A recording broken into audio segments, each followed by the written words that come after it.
ઉપલેટામાં નળ સે જલ યોજનાના નવા બની રહેલા પાણીના ટાંકાની ઊંચાઈથી સેફટી વગર રાખેલ મસમોટું પતરું પવનથી રોડની વચ્ચે પડ્યું રહેવાથી એકત્રિત થયા અને ખૂબ જ રોષનો માહોલ જોવા મળ્યો। મોટી જાનહાનિ થતાં સહેજમાં રહી પણ કોઈ જાતની સેફટી કે બાઉન્ડ્રી વગર થઈ રહેલા કામથી સ્થાનિકોમાં રોષ। પતરા પડ્યા પછી કોન્ટ્રાક્ટર અને નગરપાલિકા પ્રમુખને જાણ કરવા છતાં કોઈ પણ પાણીના ટાંકા સ્થળે આવેલ નહીં। રાજકોટ જિલ્લાના ઉપલેટા શહેરમાં સરકાર દ્વારા ચાલી રહેલા નળ સે જલ યોજનાના કામોને લઈ સ્થાનિક લોકો મુશ્કેલીમાં મુકાયા છે। આ પીવાના પાણીની યોજનાનો એક ટાંકો વોર્ડ નંબર 9માં સ્મશાન રોડ પાસે બનાવવામાં આવી રહ્યો છે, જેની સેફટી અને બાઉન્ડ્રી બાંધી કામ કરવા માટે સ્થાનિકોએ તંત્રને અનેકવાર મૌખિક રજૂઆતો કરી છે।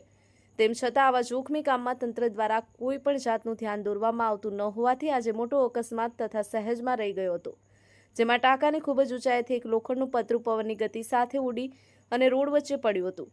પણ સદનસીબે આ જ ટાઈમે રોડ પર કોઈ વાહન કે સ્થાનિક લોકો કે કોઈ પણ બાળક ન હોવાથી મોટી જાનહાનિ થતાં સહેજમાં રહી હતી। આ પાણીના ટાંકાની અંદર 6 ફૂટ જેવું પાણી ભરાયેલું ઘણા સમયથી રહેલ હોય અને પાણીના ટાંકા પાસે નાના નાના બાળકો રમતા હોય અને આ પાણીના ટાંકામાં પડી જાય તો તેની જવાબદારી કોની? આ પાણીના ટાંકાનો દરવાજો પણ નાખવામાં આવેલ નથી, જેને લઈને રહેવાસીઓ દ્વારા અનેકવાર જાણ કરવા છતાં નજરઅંદાજ કરી રહ્યા હોય તેવું લાગી રહ્યું છે। તો શું આ લોકો જાનહાનિ થાય તેની વાટ જોઈ રહ્યા છે? આ પાણીના ટાંકા પાસે અનેક રહેણાંક મકાનો આવેલા છે અને નજીકમાં જ સ્મશાન રોડનો રસ્તો આવેલ છે, જ્યાં રોજની હજારો લોકોની અવરજવર થાય છે અને સ્કૂલના બાળકો પણ મોટા પ્રમાણમાં આ જ રસ્તા પરથી પસાર થાય છે। પણ સદનસીબે આ લોખંડનું પતરું પડ્યું ત્યારે કોઈ બાળક કે વાહન ચાલકો રોડ પર ન હોવાથી એક મોટી દુર્ઘટના ટળી હતી।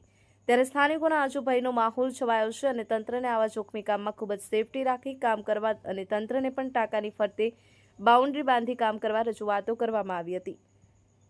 અરસીભાઈ આહિર, દીવ 24/7 ન્યૂઝ, ઉપલેટા।